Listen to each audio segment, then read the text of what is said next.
Alhamdulillahirabbil alamin wa bihi nasta'inu ala umuri dunya waddin. Assalatu wassalamu ala asrofil anbiya'i wal mursalin Muhammadin wa ala alihi wa sahbihi ajma'in amma ba'du.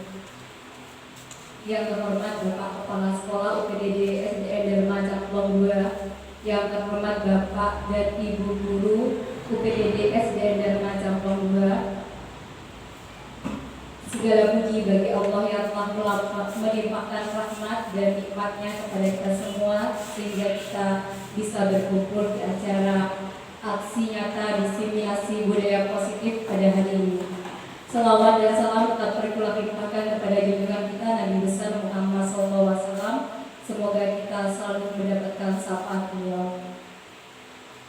Terima kasih sebelumnya saya ucapkan kepada Bapak Kepala Sekolah dan semua Dewan Guru UPDD SDN Dharma Cakung 2 yang telah memberikan waktunya dan mendukung pelaksanaan dari saya sebagai calon guru penggerak angkatan 10 sedangkan 6 Sampang. Nah, pada hari ini saya akan melakukan diseminasi budaya positif terkait tugas modul 1.4. Agar pelaksanaan hari ini, acara hari ini berjalan dengan lancar, marilah kita berdoa bersama-sama. Berdoa dimulai. Selesai. Terima kasih Bapak Ibu, semoga acara hari ini berjalan dengan baik dan lancar dan bermanfaat dan memberi keberkahan bagi kita semua. Untuk selanjutnya kami mohon kepada Bapak Kepala Sekolah untuk memberikan sambutan kepada kami semua terkait dengan pelaksanaan aksi nyata diseminasi budaya positif pada hari ini. Kepada Bapak Samsul Hidayat, waktu dan tempat kami haturkan.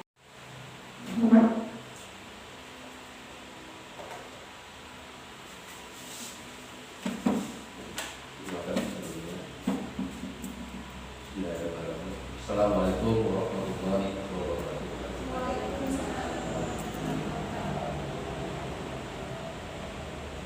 Alhamdulillah. Assalatu wassalamu ala rasulillah wa ala sayyidina Muhammadin wa ala alihi amma ba'du. Bapak Ibu Guru UPDD SDN Dharma Cakung 2 yang saya hormati,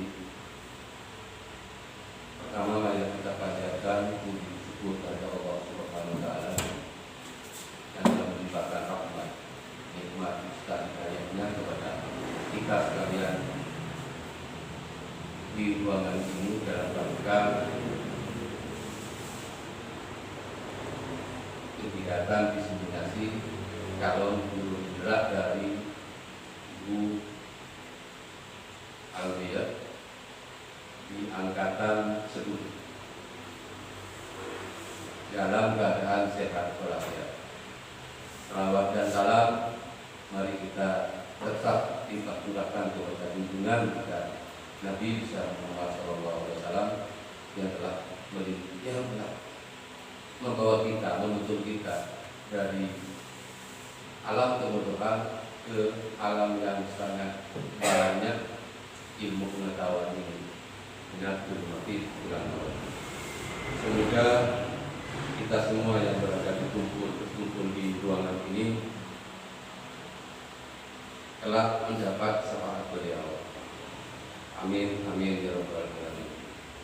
Bapak Ibu yang saya hormati, hari ini kebanggaan juga bagi saya sebagai kepala sekolah di SDN Dharma Cakung 2. Di tahun ini ada salah satu teman kita meningkatkan kompetensi dirinya melalui mengikuti program guru penggerak yang sudah dicanangkan beberapa tahun yang lalu oleh pemerintah melalui Kementerian Pendidikan dan Kebudayaan. Nah, pada tahun ini, pada angkatan 10, ada teman kita yang terjaring dalam proses kompetisi dari awal sampai akhir sehingga Bu Wiwi ini sudah dinyatakan lulus dan sudah dinyatakan menjalani proses pembelajaran menuju ke pembelajaran yang lebih berkualitas lagi. Yang namanya belajar memang tidak mudah. Dari belajar yang nama belajar tersebut dari tidak tahu menjadi tahu. Bukan maksudnya dari bodoh ke kita, tidak. Dengan demikian Bapak Ibu juga akan dituntut untuk mengembangkan kompetensi dirinya dengan mengikuti perkembangan zaman seperti sekarang ini. Zaman yang sudah selalu berkecimpung dengan IT, mau tidak mau, suka tidak suka, Bapak Ibu harus mengembangkan potensinya untuk mengimbangi pengetahuan saya. Nah, di sini ada teman kita, Bu Wiwi sudah menjalaninya. Sudah beberapa bulan sudah menjalaninya. Otomatis guru juga harus banyak mengatur waktu yang di situ juga guru sebagai ibu rumah tangga sekali itu harus betul-betul mengatur waktu sehingga nanti semua yang dihadapi yang dijadinya sukses sesuai harapan dari Bu Wiwi. Bapak Ibu yang saya hormati, pada kegiatan siang hari ini adalah Bu Wiwi akan menyampaikan beberapa ilmu yang sudah didapat, walaupun masih belum selesai, dengan kegiatan diseminasi budaya positif. Ini adalah satu bukti bukti nyata dari Bu Wiwi untuk menyampaikan semua ilmu yang sudah didapat dalam perjalanan program guru penggerak angkatan terus ini, walaupun masih belum separuh menjalaninya. Harapan ke depan juga saya mengharapkan dari tahun ke tahun ada salah satu guru terjaring dan ikut mengikuti kompetensi seperti program guru penggerak ini. Tidak hanya di program guru penggerak, masih ada yang namanya pendekar dan lain banyak sebagainya. Belajar itu tidak hanya terfokus di dalam sekolah kita. Kalau kita tertutup hanya belajar di dalam sekolah kita, kualitas pembelajaran dan ilmu pengetahuan kita tidak akan bertambah. Selalu makanya di pemerintah melalui Menteri Pendidikan dan Kebudayaan, Riset dan Teknologi selalu menganjurkan bahwa Bapak Ibu berkolaborasi dengan teman-teman sejawat di luar sekolah kita, di luar intern kita, di luar SDN dan macam dua. Melalui apa? Banyak sekarang banyak komunitas belajar baik offline maupun online. Yang paling terdekat dengan kita adalah kegiatan KKI. Nah, di situ kita akan selalu berbagi praktek lain. Ada ilmu yang mungkin ada yang belum dipahami oleh Bapak Ibu, saling isi oleh teman yang lain, sehingga nanti dengan berkumpul, berkolaborasi, maka semua kesulitan di dalam melaksanakan proses pembelajaran di zaman yang sekarang sudah berbeda jauh Bapak Ibu. Pada waktu saya menjadi guru juga sudah jauh. Cara mengajar, metode mengajar, bagaimana caranya supaya anak didik kita senang dan ingin selalu belajar dan masuk ke sekolah. Bukan masuk ke sekolah itu adalah suatu keterpaksaan. Itu yang diharapkan mungkin di program guru penggerak ini. Bapak Ibu yang saya hormati, harapan saya sebagai pimpinan dan kepala sekolah atau juga ketua kelompok di UGTD SDN Dharma Cantro ada buiri-buiri yang lain berkeinginan untuk mengembangkan kompetensi dirinya, tidak hanya di program guru penggerak. Banyak sekali program-program guru di pemerintah. Sekarang ada program Merdeka, contohnya saja yang program Merdeka, saya dengar Pak Samsul Rabosen 1 sudah mengikuti program tersebut.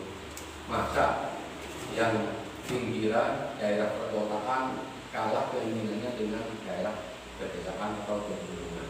Itu harapan saya. Harapan saya setiap tahun nanti ada 1 atau 2 orang, yang minimal 1 setiap angkatan itu ada. Bapak Ibu sekalian, terakhir saya hanya berpesan kepada Bu Wiwi, nanti apabila sudah menyelesaikan program ini, jangan hanya diam. Tugas sampian sesuai dengan hiburan guru penggerak ini adalah selalu tergerak, bergerak, dan menggerakkan. Nah, sekarang Bu Wiwi sudah tergerak. Setelah bergerak, sekarang Bu Wiwi bergerak.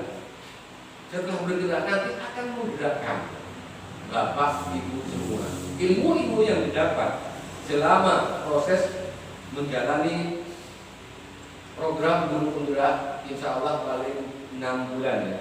Setelah 6 bulan, ilmu itu jangan hanya disimpan di diri Bu Wiwi sendiri. Tularkan kepada teman-teman kita. Itu yang namanya bergerak. Minimal di satuan pendidikan, di SDN Dharma Campung 2. Setelah itu mungkin meluas ke ranah KKG tingkat kecamatan. Setelah itu mungkin ranahnya ke tingkat kabupaten.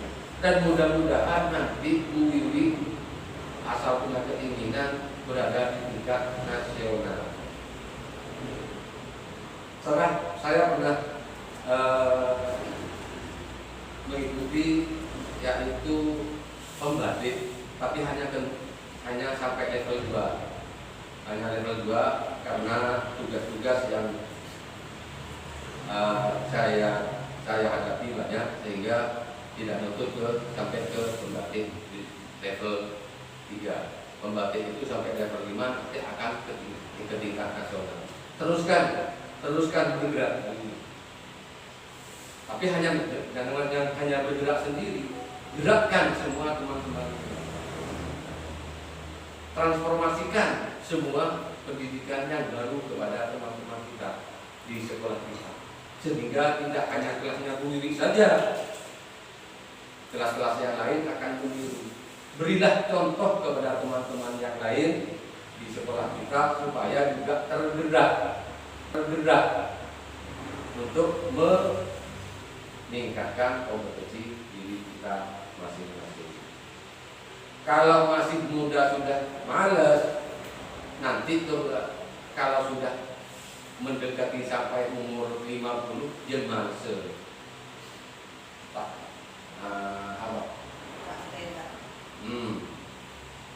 Alasan terkadang yang alasan memang punya tanggung jawab di keluarga, punya tanggung jawab di usaha. Tapi insya Allah tetap akan menjalani asalkan benar-benar bisa mengatur waktu. Saya ingat dulu Bu Wiwi setelah masuk pada program ini, pertama kali yang ditanyakan adalah apa kekhawatiran, tentang kekhawatiran. Setelah itu apa? Setelah kekhawatiran, maka akan apa harapannya. Sekarang sudah beberapa bulan Bu Wiwi menjalaninya, mungkin kekhawatiran itu tidak terlintas lagi. Kekhawatiran tinggal sekarang harapannya. Sekali lagi Bu Wiwi, nanti setelah selesai jangan cukup berhenti di sini, berhenti di program itu, paling minimal Bu Yuli bisa menggerakkan dan mentransformasikan pendidikan di satuan pendidikan kita, yaitu SDN Dharma Camplong 2. Hanya mungkin itu yang bisa disampaikan. Silakan Bu Yuli dan melanjutkan diskusi ini, sampaikan hal-hal jangan hanya yang penting-pentingnya saja. Secara detail kepada teman-teman, jangan menutup pertanyaan, tetapi terbuka pertanyaan itu seluas-luasnya supaya teman-teman yang ada di SD, guru-guru di SDN dan Camplong 2 bisa juga memahami, apalagi nanti bergerak untuk mengikutinya program tersebut. Demikian yang bisa saya sampaikan. Apabila ada hal-hal yang kurang berkenan dari Bapak Ibu semua, saya mohon maaf yang tiada batas. Akhirul kalam, billahi taufiq wal hidayah. Wassalamualaikum warahmatullahi wabarakatuh. Waalaikumsalam. Keinginan Bapak Ibu nanti meneruskan sesuai dengan harapan Bapak satu hidayah Bapak Kepala Sekolah kita. Ada lagi guru penggerak, ada lagi CGP sama saya. Semoga kegiatan hari ini menjadi inspirasi buat Bapak Ibu untuk mendaftarkan diri menjadi calon guru penggerak berikutnya. Saya yakin Bapak Ibu lebih dari saya, Bapak Ibu itu hebat-hebat. Saya percaya memiliki kompetensi lebih dari saya. Saya yakin di angkatan berikutnya Bapak Ibu dapat lulus melaksanakan pendidikan calon guru penggerak untuk meneruskan saya sebagai angkatan 10. Baiklah Bapak Ibu, kita sebenarnya di sini sama-sama belajar, kita sharing tentang apa yang saya pelajari kemarin di pendidikan guru penggerak. Tidak ada yang lebih tahu di sini, hanya saya mendapatkan sedikit ilmu dan semoga sedikit ilmu itu menjadi berkah dan bermanfaat bagi kita semua. Di sini saya mendapatkan tugas aksi nyata diseminasi budaya positif. Kita santai-santai saja Bapak Ibu. Saya berdiri, mohon izin Bapak, saya berdiri. Kepada Bapak Ibu mohon izin semuanya untuk melakukan speaking maju ke depan Bapak Ibu. Ya, mohon Bapak Ibu semuanya berdiri ke depan biar kita semangat siang-siang seperti ini mau belajar. Mohon maaf sebelumnya dari tadi kan mengajar murid dari speaking ini, semoga menjadi penyemangat untuk pelajaran hari ini. Speaking menangkap Eli Bapak Ibu. Mohon Bapak Ibu berjaya ke depan seperti ini. Ibu Bapak tuh mohon maju. Ya. Menangkap Eli. Apa itu menangkap Eli? Nanti kalau saya menyebutkan kata Eli, Bapak Ibu menangkap jempol teman sebelahnya. Sebelah kanan Pak Suki mungkin gini. Yang sebelah tangan kanan ke atas, sebelah kiri jempolnya Bapak Ibu yang diangkat ke atas. Kalau saya nanti menyebutkan kata Eli, Bapak Ibu menangkap jempol teman sebelahnya. Bisa ya? Paham ya? Paham? Siap? Siap? Oke siap. Konsentrasi ya. Oke, siap ya? Ada sebuah cerita Bapak Ibu. Di suatu desa yang terpencil itu ada ibu yang memiliki 4 anak kembar. Namanya Ella, Eli, Elu, dan Elu. Kita Bapak kalau saya menyebutkan Eli, jempol termasuk akhirnya ditangkap Bapak.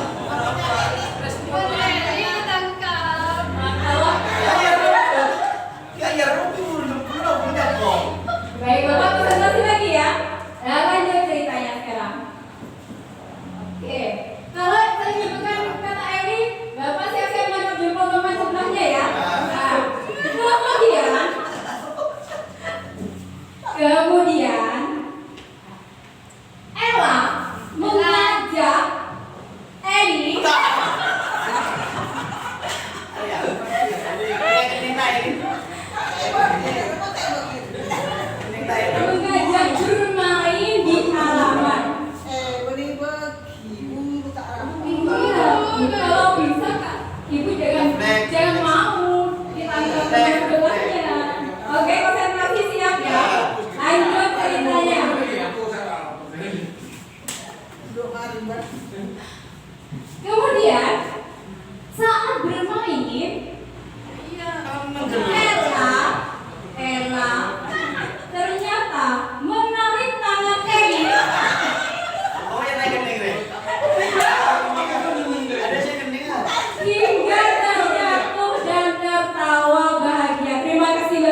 Jadi ini, tapi pemaparannya untuk hari ini 1 hari, tidak sampai 1 hari berapa jam, 1-2 jam kita nanti depannya.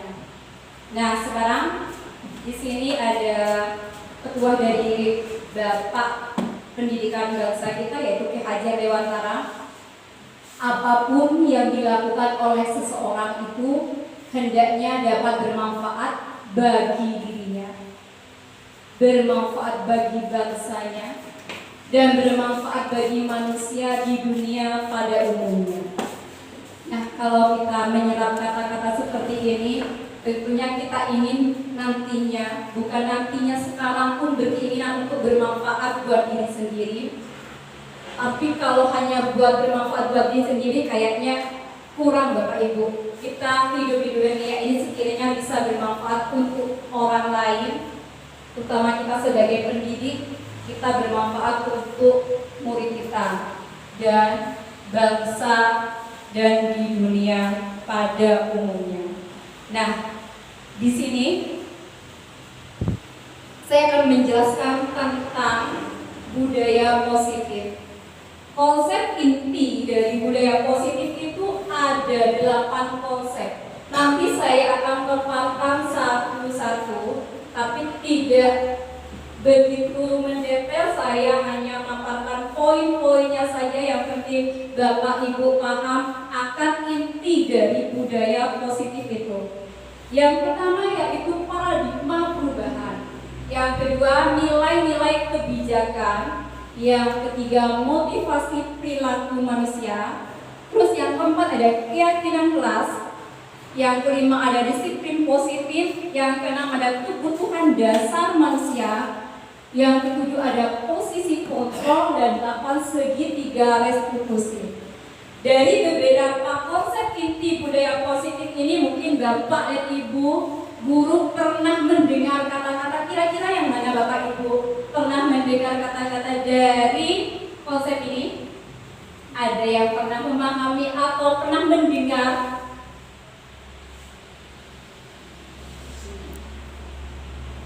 Ya.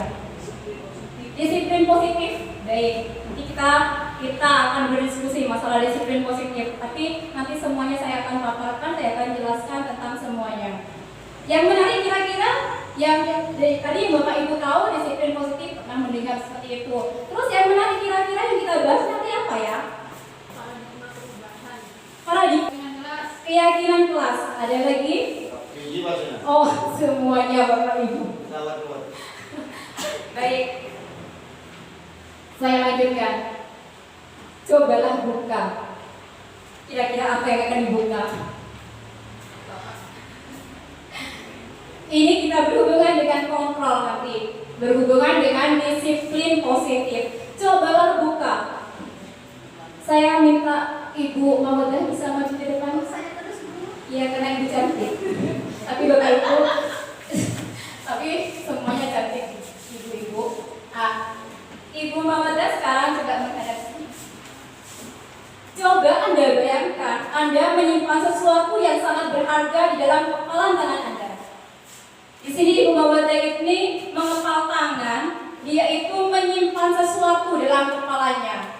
Nah, kepala ini perlu dijaga. Benda tersebut dijaga sekuat tenaga karena begitu penting bagi kehidupannya. Nah, sekarang tugas saya yang menjadi rekannya, D, ya. Saya mencoba untuk membuka kepala ini dengan cara membujuk, merayu, buka, kan boleh dibuka saya? Enggak apa-apa. Menghardik, kalau kamu tidak membuka, awas kamu. Mengintimidasi, sampai memarahi, bahkan menggoda, terus menggelitik. Bisa dibuka tidak? Bisa. Oh. Nah, sekarang yang saya tanyakan, yang pertama, apakah Ibu Mawadah ini membuka dan menutup kepalan tangannya saat saya merayu, mengintimidasi, memarahi, menggoda, mengkritik? Kira-kira kalau Bapak saya menawari uang, apakah mau membuka? Tidak. Oh tidak, kenapa itu? Karena di dalam yang saya pegang ini berharga bagi saya. Oh, sangat berharga bagi ibu. Jadi kalau misalnya saya itu menginginkan itu untuk membuka, ibu tetap menutupnya. Iya, tetap menutupnya. Berarti posisi kontrolnya di mana? Siapa mau? Kalau misalnya saya menyuruh ibu membuka, tapi ibu tidak mau, berarti yang mengontrol ibu siapa? Diri saya sendiri. Ya, diri saya sendiri. Ya begitu Bapak Ibu. Terima kasih Ibu Mawadah. Saya lanjutkan. Kontrol tadi dari kegiatan tadi bisa disimpulkan adalah yang bisa disimpulkan seperti ini Bapak Ibu. Dari praktek tadi jawabannya tentu kita sendiri yang memegang kontrol atas kepalan tangan kita, apakah membuka, apakah mau menutup, itu tergantung diri kita masing-masing. Nah, tadi kalau Bu Mawadah itu karena dia itu posisinya kuat, tidak ingin membuka karena dia itu ada sesuatu yang harus disimpan dia. Jadi karena kontrolnya dia, dirinya sendiri kuat, tidak ingin membuka, maka itu tidak akan terjadi. Jadi posisi kontrol itu yang memegang adalah diri kita. Nah, kalau posisi kontrolnya memegang diri kita, ada teori Bapak Ibu. Dr. William Fraser dalam kontrol teori tentang makna kontrol. Sebenarnya ini sudah diubah namanya menjadi choice theory tentang makna kontrol. Yang pertama, kita sebagai guru, yang pertama itu teorinya tentang ilusi guru mengontrol murid. Yang pertama itu ada ilusi guru mengontrol murid. Sebenarnya kalau kita melihat praktek tadi, diri sendiri yang bisa mengontrol. Tapi di sini guru itu bisa mengontrol murid. Kenapa? Kenapa kira-kira Bapak Ibu? Karena guru itu kan sebagai sebenarnya pembimbing bagi anak didik kita. Karena guru adalah sebagai pembimbing. Karena itu guru itu secara tidak langsung berkuasa atas murid ya Bapak. Ya. Pada dasarnya kita tidak dapat memaksa murid untuk berbuat sesuatu jika murid tersebut memilih untuk tidak melakukannya. Kenapa? Dalam ilusi guru mengontrol ini, kenapa murid itu mau? Karena murid itu sudah mengizinkan. Dia itu masih kurang kuat dia itu mengontrol dirinya. Jadi dia itu masih menggunakan kontrol eksternal, bukan kontrol dalam diri, berarti bukan kontrol internal lagi. Kontrol internalnya belum kuat, berbeda dengan dua model tadi. Nah, sekarang ilusi yang kedua adalah teori yang kedua, bahwa semua penguatan positif, efektif, dan bermanfaat. Jadi ada hal-hal yang baik, kegiatan-kegiatan yang baik itu sangat baik dalam kita. Nah, seperti itu. Murid itu secara tidak langsung mengizinkan guru itu mengontrol dirinya. Terus yang ketiga itu ada ilusi bahwa kritik dan membuat orang merasa bersalah dapat menguatkan karakter. Sebenarnya kalau dikritik dan rasa bersalah itu untuk mengontrol murid menuju pada identitas gagal. Kalau kita kritik secara langsung dan melencong, nah kayak gitu, kira-kira itu menumbuhkan karakter seperti apa Bapak Ibu? Kalau misalnya kritikannya secara langsung seperti itu, Menurut saya kurang baik. kurang baik Bapak. Kenapa begitu Bapak? Karena langsung tertuju kepada anak. Bukan secara istilahnya secara kasar, bukan secara halus, bukan secara merayu maksudnya. Iya, bukan secara merayu, bukan secara halus, setidaknya menjadikan karakter siswa itu menjadi rendah diri, malu, sehingga kalau kritik secara langsung seperti itu yang kita harapkan membuat orang merasa bersalah, menjadi karakter yang gagal. Terus yang keempat ada ilusi bahwa orang dewasa memiliki hak.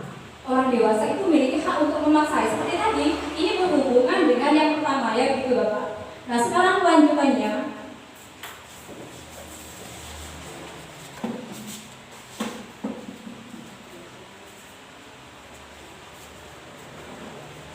sekarang kita ini mengarah ke penerapan budaya positif di sekolah.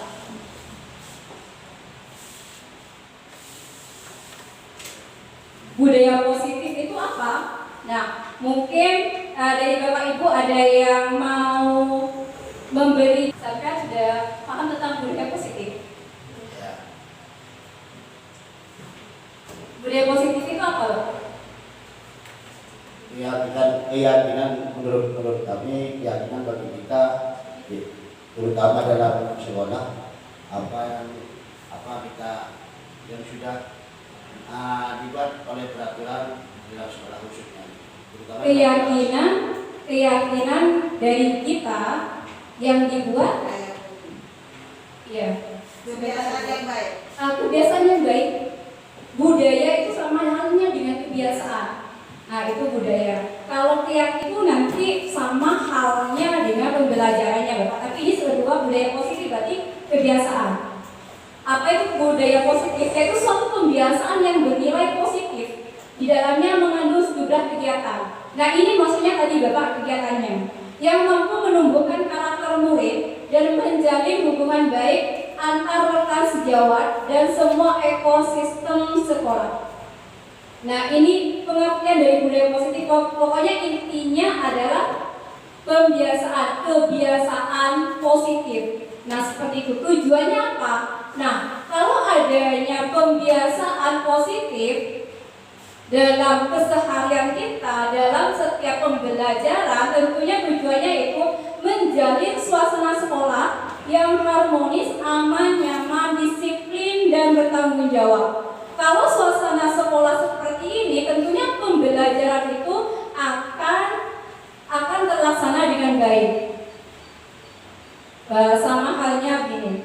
Kalau misalnya dalam suatu sekolah itu kondusif kondisinya, harmonis, nyaman, keamanannya terjamin, tentunya dalam pembelajarannya itu akan terasa senang.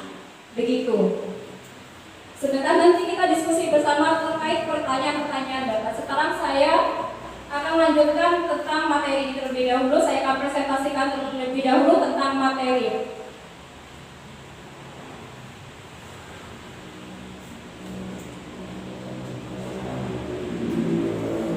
Sekarang disiplin positif ini terkait dengan budaya positif.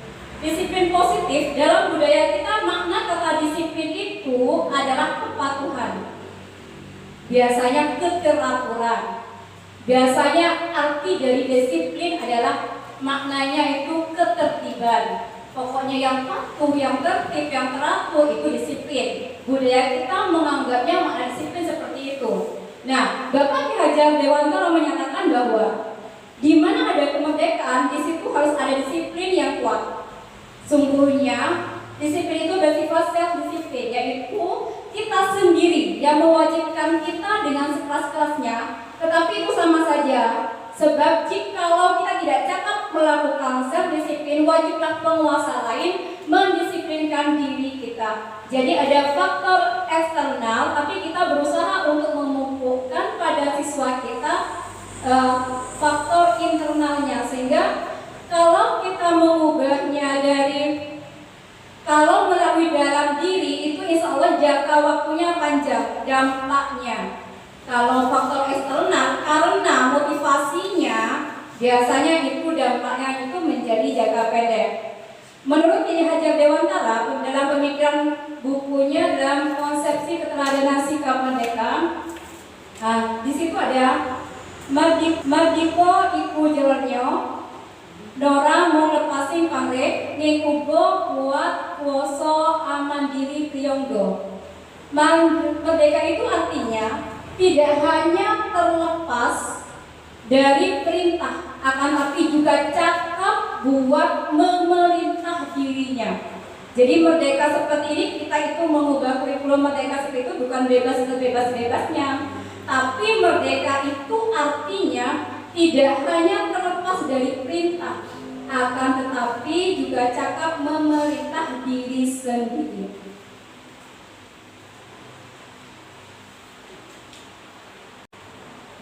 Jadi Ki Hajar Dewantara maupun Gosen, di mana kedua pakar pendidikan mengartikan disiplin adalah sebagai bentuk kontrol diri. Jadi inti dari disiplin yang kita pahami sebelumnya adalah keteraturan, kedisiplinan itu ketertiban, kedisiplinan itu sama halnya katanya itu mengikuti aturan. Nah, di sini diartikan menyampaikan kalau positif merupakan satu cara penerapan disiplin yang bertujuan untuk menumbuhkan kesadaran serta memberdayakan peserta didik tanpa imbalan, penghargaan, ancaman ataupun hukuman. Jadi bukan lagi faktor internal, eksternal, tapi di sini disiplin positif di sini menginginkan kita sebagai guru mengubah siswa itu harus berdasarkan dirinya, dia itu mau disiplin atau tidaknya. Jadi faktor dalam dirinya itu yang mengubah dirinya.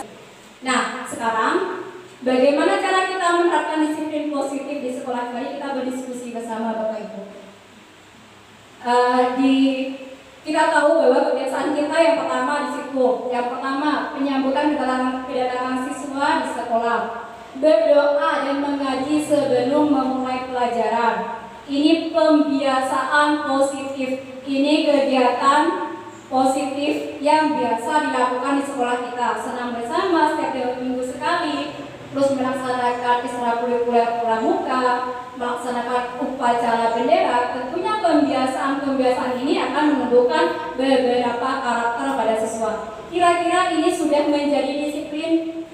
Kita sudah menerapkan disiplin pada siswa. Kira-kira ada dampaknya tidak Bapak Ibu?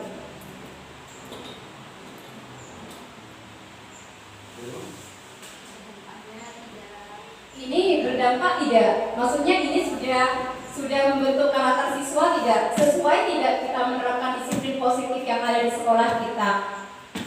Yang kita lakukan, pembiasaan yang kita lakukan di sekolah sehari-hari seperti ini, atau kegiatan-kegiatan yang dilakukan di sekolah. Untuk sekolah kami kita sudah melakukan seperti itu. Karena kita menghadapi anak didik, karakter anak didik itu kan tidak sama sebetulnya. Karakter anak didik itu kan semuanya tidak sama. Ada yang besar, ada yang kurang, ada yang memang tidak tahu sama sekali. Tapi terbentur dengan budaya positif ini, saya mau mengklarifikasi bagaimana tentang budaya positif dengan budaya negatif. Mestinya tetap ada budaya negatif. Maksudnya bagaimana? Kita bisa bilang untuk budaya ini kan berkaitannya dengan perilaku kita, diri kita. Namanya aja budidaya. Pendidikan perilaku atau tindakan kita. Untuk selanjutnya bagaimana langkah kita ini, terutama guru gerak, umpama budaya positif ini ada didik ini yang istilahnya melakukan budaya negatif. Saya bilang bukan budaya positif saja, tapi bagaimana karakter tersebut nanti kalau ada anak didik ini melakukan budaya negatif seperti bagaimana tidak disiplin semua itu, contohnya masyarakat itu bagaimana nanti langkah-langkah. Baik Bapak. Bu Noh.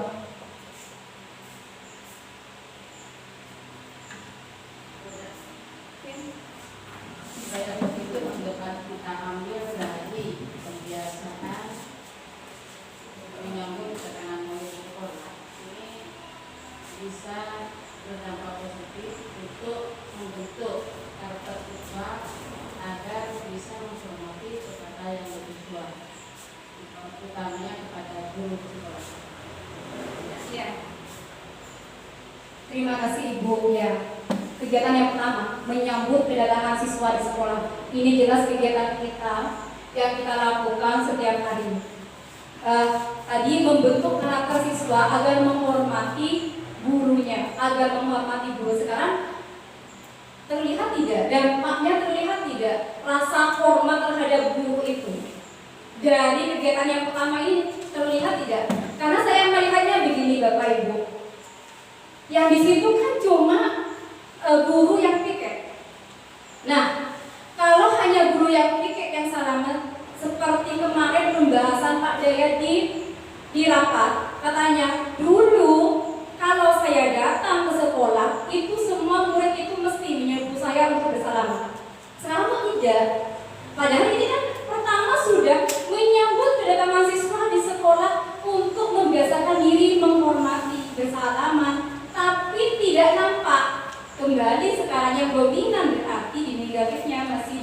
ada di sini Bapak.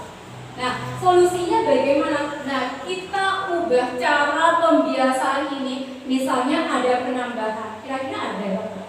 Bapak Ibu misalnya kira-kira ada tidak? Permasalahan apa ya kira-kira? Kok tidak seperti yang dulu? Paling kalau saya datang sudah masuk saja. Yang disalimin cuma guru piketnya saja.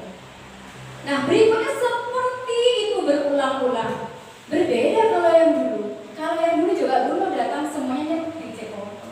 Nah, tanpa perintah dalam dirinya langsung. Berarti ada sesuatu sebelumnya. Mungkin ada kebiasaan yang bagus sebelumnya yang bisa kita terapkan sekarang Bapak Ibu. Nah, kalau saya kemarin belajarnya begini, pembiasaan positif itu kita belajar dari hal yang kecil dulu di kelas. Makanya kemarin saya coba semua siswa itu berdiri berbaris rapi. Sebenarnya ini pembiasaan lama. Thank you. Pembiasaan lama yang saya lakukan kembali. Berjejer di depan kelas terus saliman sama gurunya. Seperti itu. Pembiasaan seperti itu yang sekarang tidak ada lagi. Nah, kalau seperti itu ini kan sudah ke gurunya. Setidaknya nambah pembiasaan lama yang saya lakukan kembali. Berjejer di depan kelas terus saliman sama gurunya. Seperti itu. Pembiasaan seperti itu yang sekarang tidak ada lagi. Nah, kalau seperti itu ini kan sudah ke gurunya. Setidaknya nambah guru lah untuk bersaliman. Nah, sekarang tidak. Cepon gelap tak maki ajaran di depan guru-gurunya di depan datang langsung aja dia itu lewat. Ada orang salaman bisa. Tidak seperti yang dulu. Bagaimana kalau kita menerapkan ini yang sekarang? Kembali ke pertanyaan Pak Nisa. Kalau kita bahas budaya positif, negatifnya mana ini loh Pak? Negatifnya yang ini, kita banyak PR buat kita jadi guru. Anak-anak sekarang beda, memang dari yang dulu beda.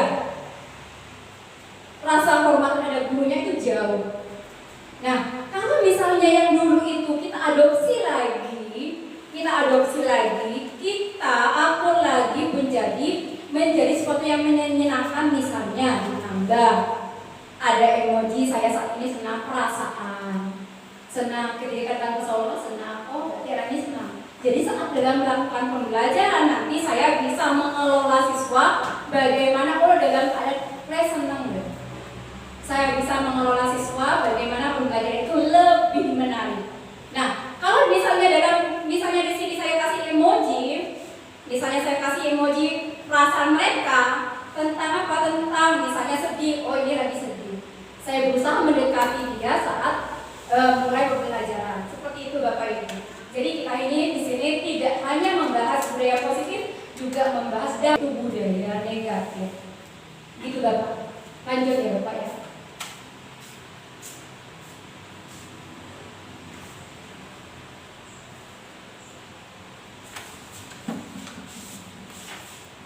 Saya sangat ingin memiliki siswa seperti ini semua, yang mempunyai seperti ini, yang mempunyai karakter seperti ini.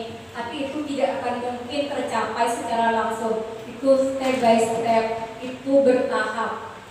Nah, berarti bagaimana caranya dari kita dulu Bapak Ibu? Seperti kata semboyan Ki Hajar Dewantara, Ingaso Suplodo. Kita itu menjadi suri teladan bagi siswa. Jadi kalau kita menginginkan anak kita hormat kepada kita, Cepon itu jaga tingkah laku kita, jaga juga akhlak kita, karena kita adalah suri teladan bagi mereka. Nah, nilai-nilai kebajikan apa saja? Yang di sini ada profil pelajar Pancasila, Bapak Ibu sudah paham tentang ini semua. Ada lagi EBO, primary care, ini program Bapak Ibu. Ini hanya program dari sekolah. Misalnya dia dimasukkan semua di konteks di sana. So yang di sini ada keterampilan hidup, life skill. Kalau orang itu punya skill dalam dirinya, nah ini juga dia itu bisa menjadi anak yang berdiri, bertanggung jawab dalam hidupnya. Terus di sini saya akan lanjutkan tentang bagaimana sih, nah ini berhubungan dengan yang tadi. Penerapan yang tadi tadi itu kan ada pembiasaan yang saya anggap ya bagus, jadi nampaknya saja bagus, tapi dampaknya itu kecil. Tidak seperti yang dulu katanya pada yang perubahannya itu. Makanya ada perubahan paradigma belajar Bapak Ibu. Bagaimana seorang bisa merubah dari paradigma stimulus respon ke pendekatan teori kontrol. Bila kita ingin membuat kemajuan berlahan, sedikit-sedikit ubahlah sikap atau perilaku Anda. Namun bila kita ingin perbaiki cara-cara utama kita, maka kita perlu mengubah kerangka acuan kita. Ubahlah bagaimana Anda melihat dunia, bagaimana Anda berpikir tentang manusia. Ubahlah paradigma Anda, skema pemahaman dan penjelasan aspek-aspek tertentu tentang realitas. Jadi ini berhubungan dengan penjelasan tadi, Bapak Ibu. Di sini ada stimulus respon. Awalnya kita itu beranggapan bahwa kebutuhan kita itu sama, menganggap siswa itu harus mengikuti kita. Padahal secara teori kontrolnya mindset kita itu berubah, kebutuhan kita itu berbeda. Semua orang melihat hal yang sama, setiap orang melihat gambaran berbeda. Karena setiap anak itu memiliki potensi masing-masing, memiliki bakat dan minat masing-masing, memiliki keunikan masing-masing. Jadi stimulus respon ada perubahan ke teori kontrol risiko. Oke, saya lanjutkan ke motivasi perilaku manusia. Kadang kita melakukan sesuatu, kita itu melakukan sesuatu karena ada sesuatu, ada motivasi diri. Nah, yang pertama, siswa itu melakukan sesuatu karena ada motivasi dalam dirinya, takut akan hukuman, menghindari ketidaknyamanan. Jadi saat mengerjakan tugas asal dikerjakan. Jadi dia itu karena takut ketidaknyamanan, pokoknya ngomong lagi. Bukan dalam dirinya, karena ada faktor eksternal. Nah, yang kedua yaitu untuk mendapatkan imbalan dan penghargaan dari orang lain. Kalau sudah seperti itu, saya pernah menerapkan seperti ini, Bapak Ibu. Yang nomor 2, makleman murid semangat, saya kasih hadiah. Yang bagus, saya kasih permen. Yang nilainya bagus, saya kasih permen. Ternyata setelah saya pelajari, itu ternyata merusak apa? Mematikan kreativitas siswa. Kenapa? Karena siswa itu hanya karena motivasi untuk mendapatkan imbalan, untuk mendapatkan penghargaan, dia itu melakukan atau belajar seperti itu. Jadi saat tidak ada imbalan dari gurunya, dia itu tidak lagi belajar sehingga mematikan kreativitas siswa. Terus yang ketiga, untuk menjadikan mereka yang inginkan, maksudnya ini dalam eksternal, dalam diri, yaitu merasa dirinya itu menghargai dirinya sendiri, yaitu melakukan karena dirinya sendiri ingin dihargai dengan nilai-nilai yang mereka percaya. Misalnya, oh iya, kalau saya belajar berarti saya akan menjadi pintar. Berarti dia itu meyakini kalau ada manfaatnya atau dampaknya bagi dirinya. Nanti Bapak Ibu di sini, Ibu Ambar, guru wali kelas 2A di SD Pelita Hati, sedang bingung menghadapi ulah salah satu murid di kelasnya. Doni, beberapa anak di kelas 2A yang seringkali meminta bekal makan siang mereka dengan paksa. Jika Anda menghadapi situasi seperti Ibu Ambar, apa yang Anda lakukan? Menurut Anda kira-kira apa alasan Doni melakukan hal itu? Ibu Vina bisa. Untuk menghadapi siswa yang kemudian menyebabkan di depan dan Doni. Ya. Misalnya terjadi pada kelas saya panggil Doni, kenapa kok bisa sering minta bekal? Tentunya Doni punya alasan, mungkin karena tidak membawa bekal di rumah, tidak dikasihkan ibunya bekal, atau karena memang pengen tahu rasanya bekal temannya, makanya dia meminta. Saya selaku wali kelasnya beri pengertian pada anak. Bolehlah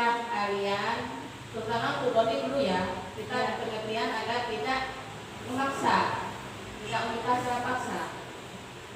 Kemudian kepada anak yang diminta, saya beri saran. Alangkah baiknya kalau kalian berbagi, ditekankan sikap saling berbagi kepada temannya yang namanya Doni. Barangkali Doni ingin tahu rasanya bagaimana masakan dari ibunya teman-temannya, begitu. Ya. Terima kasih. Tadi ini Bu Nur tadi menjelaskan ada pendekatan di situ. Pendekatan memanggil siswa yang bernama Doni, yaitu menanyakan alasan. Nah, berarti nanti kita ini belajar tentang segitiga instruksi. Bagaimana kita mencari solusi tentang permasalahan. Nanti kita membahas itu, Bapak Ibu. Nah, tadi bagus Bapak Ibu. Bagaimana Ibu Nur itu mengatasi kalau memiliki siswa seperti Doni, menanyakan alasannya, apakah dia itu belum sarapan, apa ingin menyicipi makanan temannya. Berarti kan dia itu sudah mulai mencari atau mengenali apa yang dibutuhkan Doni saat itu. Terus kira menurut Bapak Ibu alasan Doni melakukan itu apa ya? Kira-kira? Bisa juga TB sama. Bisa juga TB sama. Bisa juga kelaparan. Bisa juga orang tuanya agak mampu. Bisa juga orang tuanya tidak mampu, jadi dia itu tidak sarapan. Tapi juga ada anak yang mempunyai karakter nalak, sokong nalak. Ada pertanyaannya anak yang usil, punya temannya diambil. Tapi tadi bagus Bapak Ibu, Bu Nur itu tidak hanya ke Doni, tapi ke siswanya untuk berbagi. Ini berarti mengajarkan anak tentang karakter, saling berbagi. Nah di sini apa sih yang dibutuhkan Doni itu? Kita belajar kebutuhan dasar manusia, Bapak Ibu. Kenapa kita belajar tentang ini? Nah, menurut Ki Hajar Dewantara, kita ini guru seperti petani. Jadi kalau kita bisa menanam benih dengan baik, bisa tahu benih itu diapakan, kita itu tahu tentang butuh apa agar benih itu, agar tumbuhan itu tumbuh dengan baik. Nah, kita belajar tentang kebutuhan dasar manusia. Nah, kalau semuanya ini sudah dipenuhi siswa, ada nanti keseimbangan dalam pembelajarannya. Kalau yang pertama, kebutuhan bertahan hidup, ini kembali ke Doni tadi. Kebutuhan bertahan hidup, survival. Nah, kalau siswa sudah dipenuhi sandang, pangan, papannya, nah, dalam pembelajaran, kalau dia ke sekolah tentunya nyaman. Thank you. Mohon sekira, salah kelam tidak sama dengan temannya. Ini lagi. Terus, yang kedua, kasih sayang dan rasa diterima. Kadang-kadang kita melihat siswa kita itu acuh dan tak acuh. Sebenarnya itu caper Bapak Ibu, cari perhatian. Maklek sayang, yang romen itu kirim rono. Jadi yang sekolahan bisa cari perhatian gurunya agar dia itu merasa disayang dan diterima. Terus ada lagi kebebasan, freedom. Dia itu ingin apa? Bebas dalam dirinya. Dia itu ingin pendapatnya itu dalam mengeluarkan pendapat, dia itu merasa lepas, bebas aja. Terus yang ketiga ada penguasaan. Setiap murid itu ingin diakui keterampilannya. Dia itu ingin didengarkan. Kebutuhannya seperti itu. Sehingga kalau misalnya tidak didengarkan, mulai dia itu mencari permasalahan sehingga mengganggu teman dalam pembelajarannya, sehingga dia itu mengganggu gurunya, sehingga pembelajaran itu tidak lagi kondusif seperti yang diinginkan. Nah, ini yang terakhir, kesenangan. Kadang kita melihat siswa itu bermain. Saat kita mengajar siswa itu bermain, karena dia itu butuh kesenangan, Bapak Ibu. Jadi kalau kita sudah tahu, oh iya, lo acuh, oh berarti lo butuh perhatian. Ya benar nggak? Itu kita bisa mengelola, kita bisa mengatasi kalau kita sudah tahu tahu materi atau ilmu tentang kebutuhan dasar manusia. Nah sekarang ketindakan terhadap suatu pelanggaran pada umumnya itu kalau ada permasalahan, kalau ada pelanggaran pada siswa, yang pertama ada hukuman, yang kedua ada konsekuensi, ada restitusi. Apa itu hukuman? Hukuman biasanya itu bersifat tidak terencana tiba-tiba. Misalnya siswa itu duduk tidak mengerjakan tugasnya, kamu berdiri, kamu tadi bermain, misalnya itu kan namanya hukuman secara tiba-tiba langsung. Terus lagi ada konsekuensi. Konsekuensi ini berbeda dengan hukuman, tingkatannya masih di atasnya. Jadi konsekuensi ini terencana dan disepakati. Misalnya, bagaimana kalau nanti tidak mengerjakan tugas anak-anak, nanti yang tidak mengerjakan tugas ibu atau membuat peraturan kesepakatan bersama. Jadi ada kesepakatan antara siswa dan guru, berbeda dengan hukuman. Kalau hukuman gurunya saja yang bertindak, kalau ini secara personal kalau hukuman ya. Kalau konsekuensi itu ada antara kesepakatan siswa dan guru di situ. Terus ini yang ketiga, restitusi. Ini adalah tindakan yang paling baik dari ketiga-tiganya, yaitu proses menciptakan kondisi bagi murid untuk memperbaiki kesalahan mereka. Nah di sini Bapak Ibu ada kira-kira 1 dan 2 ini. Yang pertama ya, mencatat 100 kali di dalam buku kalimat saya tidak akan terlambat lagi karena terlambat ke sekolah. Ini termasuk hukuman apa konsekuensi? Konsekuensi apa hukuman? Hukuman. Konsekuensi. Boleh Bapak beri alasannya? Mencatat 100 kali di dalam buku kalimat saya tidak akan terlambat lagi. Kenapa dikatakan konsekuensi? Karena sebelumnya sudah ada rencana atau kesepakatan. Kan begitu. Nah, kalau hukuman itu kan sudah refleks saja. Siapa yang tidak mengerjakan, silakan berdiri di bawah. Baik, Pak. Baik, tadi yang menjawab konsekuensi hukuman, menjawab hukuman. Ya, kenapa? Hukuman. Iya. Hukuman kenapa? Bisa saja kan? Apa? Tidak ada. Tadi kan kalau tidak ada kesepakatan. Tidak ada kesepakatan bisa juga. Oh, ya. Baik. Sebenarnya mencatat 100 kali di dalam buku kalimat saya tidak akan terlambat lagi. Biasanya kalau ada realitas seperti ini 100 kali. Biasanya ada kesepakatan 100 kali. Kalau misalnya tidak ada gambaran mencatat lebih atau kurang, itu kan biasanya kan tidak ada ketentuan. Berarti tidak ada kesepakatan seperti itu. Kalau ini biasanya, kalau menurut saya ini masuk konsekuensi. Ya, mungkin ada yang kalau itu misalnya langsung bisa dikatakan hukuman. Tapi kalau mencatat 100 kali berarti sepertinya itu ada aturan. Berarti di situ sebelumnya ada kesepakatan seperti itu, Bapak Ibu. Nah, kalau yang kedua, cleaning lapangan sekolah lebih dari 3 kali karena terlambat. Itu masuk hukuman atau konsekuensi? Hukuman. Karena itu lebih, tidak ada ketentuan lepas. Kalau misalnya kalau kalian terlambat mengulangi lagi, itu kan misalnya ada forum di situ di kelas 3 kali. Ini kan lebih, ya bisa jadi ini adalah hukuman.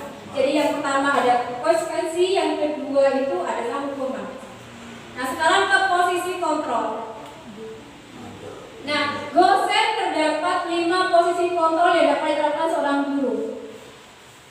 5 posisi kontrol yang pertama yaitu sebagai penghukum, 2 pembuat merasa bersalah, 3 sebagai teman, 4 sebagai pemantau, 5 sebagai manajer. Nah, biar kita memahami ini, kita lihat video ya Bapak Ibu. Posisi kontrol itu adalah 1. Posisi penghukum. 2. Posisi pembuat merasa bersalah. 3. Posisi teman. 4.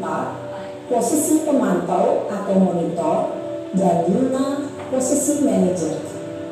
Untuk lebih memahami kelima posisi tersebut, mari kita saksikan kasus Naren yang terlambat hadir 20 menit di sekolah dan melihat bagaimana kelima posisi kontrol dalam menghadapi masalah tersebut.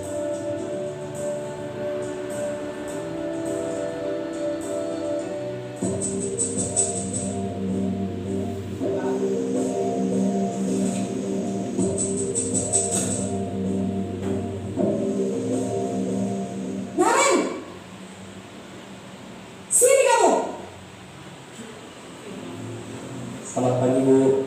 Selalu terlambat. Kamu deh, pasti terlambat. Maaf, Bu. Saya Apa? Apa coba? Alasan kamu apa lagi? Kapan sih kamu tidak terlambat? Malas sekali ya kamu jadi anak. saya Dasar pemalas. Gak kapok-kapok sih kamu. Sudah berapa kali terlambat? Sana, kamu keliling lapangan basket 2 kali. kenapa saya harus ke lapangan basket, Bu? Kenapa? Kamu melawan ibu. Berani-beraninya jawab. Sudah terlambat, masih berani jawab pula. Sekarang, keliling lapangan basket 5 kali sekalian. Biar kapok. Cepat. Pergi sana ke lapangan basket. Posisi penghukum biasanya berbicara dengan nada tinggi, menghardik, menunjuk-nunjuk, menyakiti, dan menyindir. Hukuman bisa berupa fisik maupun psikis. Ibu dan bapak guru hebat. Dampak yang terjadi pada murid ketika guru berada pada posisi penghukum adalah murid cenderung akan memberontak, bahkan menyimpan dendam.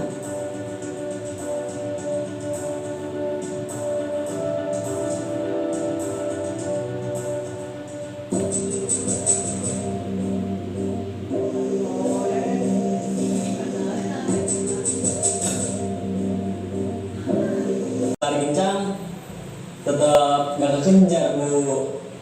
Ya sudah sana, nanti lain kali larinya lebih kenceng lagi ya, biar gak terlambat lagi. Bikin seneng ibu, demi ibu, bisa kan? Bisa lah, Bu. Ya sudah sana masuk kelas, ibu beresin urusan absen kamu. Kamu ini ada-ada saja. Dalam posisi teman, guru berbicara dengan nada suara ramah, akrab, cenderung bersenda gurau untuk menjaga suasana tetap santai. Murid akan merasa senang, aman, dan akrab dengan guru. Identitas yang tercipta adalah identitas sukses atau berhasil. Namun, perlu diingat, karena ini masih dorongan eksternal, maka ada faktor ketergantungan dari murid kepada orang tertentu. Di sini guru absennya, sehingga di lain waktu murid bisa berperilaku baik, namun hanya kepada orang-orang tertentu saja.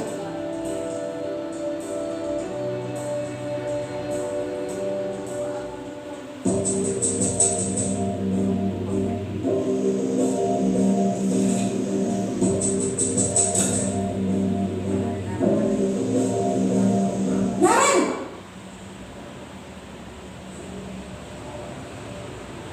Selamat pagi, Bu. Naren, apa peraturan sekolah kita tentang jam berapa kita harus masuk sekolah, nak?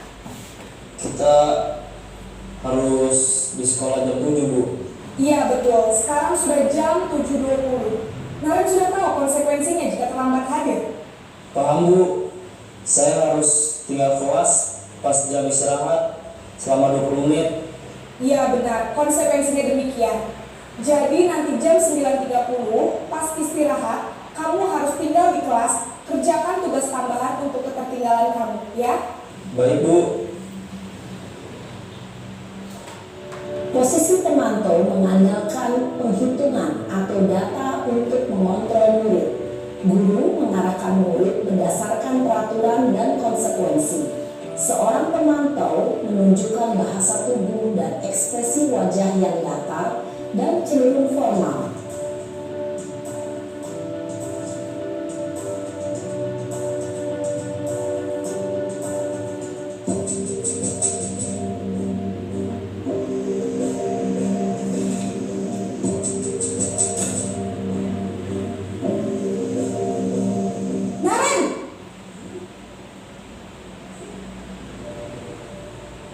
Selamat pagi, Bu.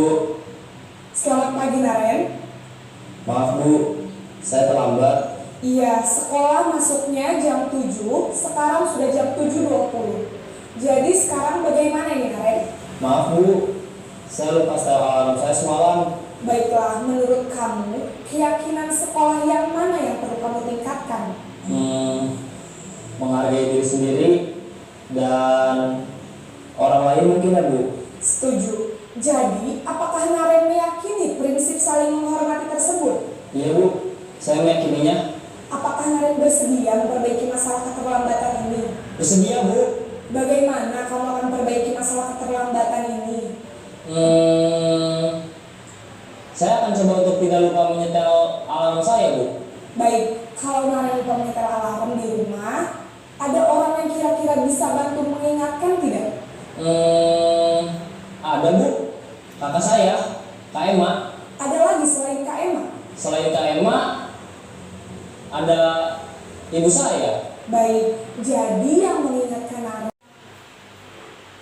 Jadi yang tadi kita lihat video itu Bapak Ibu adalah 5 posisi kontrol. Menurut dosen terdapat 5 posisi kontrol yang diterapkan seorang guru. Yang pertama itu sebagai penghukum, yang kedua sebagai pembuat merasa bersalah, 3 sebagai teman, 4 sebagai pemantau, 5 sebagai manajer. Nah, dari video tadi kita bisa menyimpulkan kalau ini termasuk posisi kontrol mana yang Bapak? Gimana kamu Fajar? Kalau ada pernyataan seperti ini, gimana kamu Fajar? Kamu tidak kasihan sama ibu ya? Ibu sudah capek-capek mengajarkan kamu. Tidak kasihan sama ibu.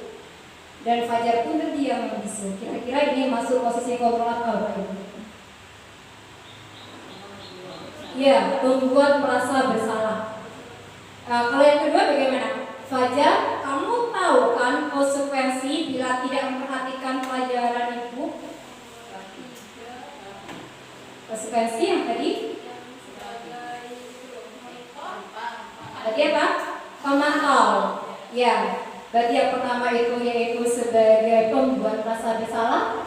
Yang kedua yaitu sebagai pemantau. Yang ketiga ini kira-kira apa ya Bapak Ibu?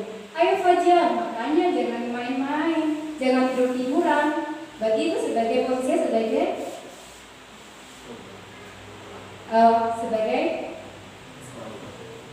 bisa jadi sebagai teman ya Bapak Ibu ya. Terus yang ketiga pembahasan selanjutnya yaitu keyakinan kelas. Keyakinan kelas ini berbeda dengan peraturan kelas. Kalau keyakinan kelas itu dibuat oleh siswa, kesepakatan siswa sendiri atas kemauan siswa sendiri. Keyakinan kelas adalah sebuah keyakinan kelas yaitu salah satu disiplin positif yang bisa kita terapkan dalam membangun budaya positif di sekolah. Dengan adanya keyakinan kelas di setiap kelas diharapkan dapat mewujudkan tujuan pendidikan yang berorientasi kepada profil pelajar Pancasila. Ini kemarin yang saya pernah buat di keyakinan kelas di kelas 6. Terus selanjutnya segitiga restitusi. Ini pembahasan kita yang terakhir Bapak Ibu. Segitiga restitusi adalah proses menciptakan kondisi bagi murid untuk memperbaiki kesalahan mereka sehingga mereka bisa kembali pada kelompok mereka dengan karakter yang lebih kuat. Apabila dia itu memiliki permasalahan, guru menggunakan segitiga restitusi dengan memberi pertanyaan-pertanyaan yang bermakna pada siswa. Tidak hanya pertanyaan tapi juga pernyataan yang pertama ada sisi menstabilkan identitas.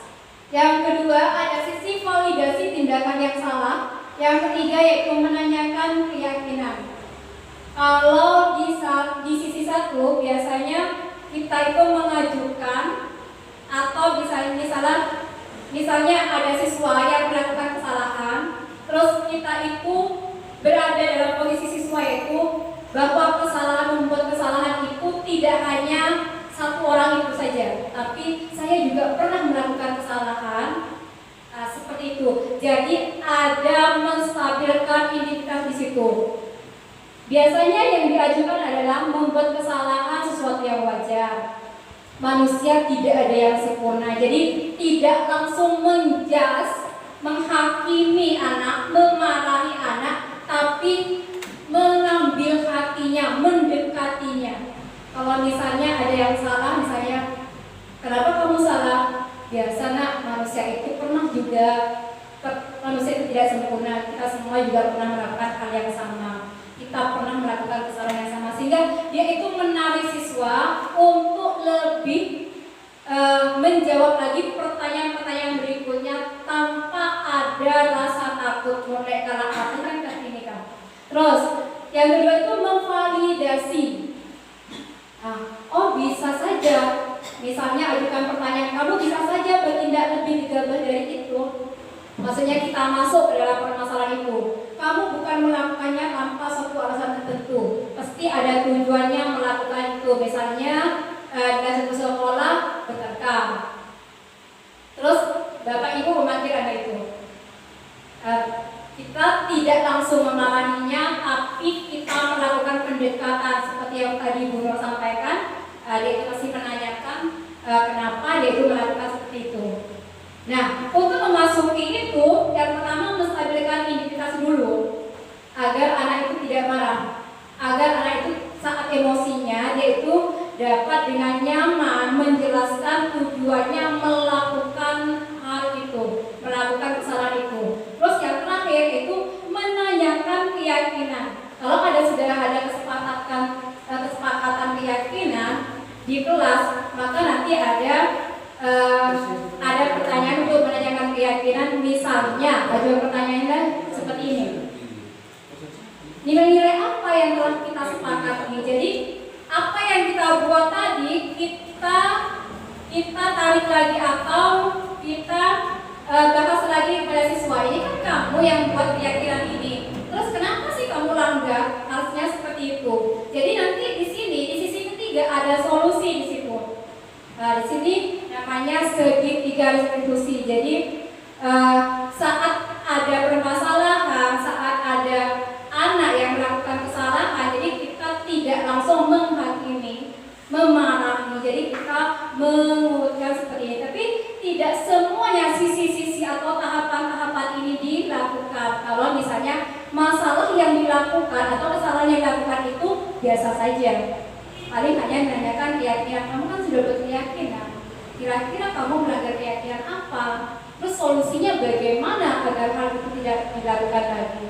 Seperti itu Bapak Ibu. Ibu, saya akan tampilkan video yang saya buat kemarin tentang segitiga restitusi bersama murid di kelas.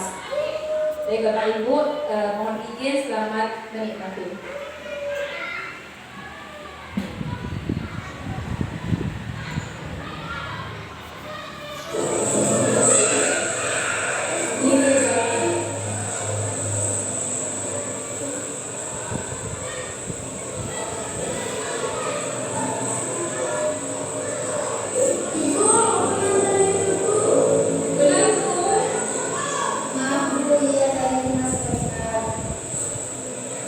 Baik.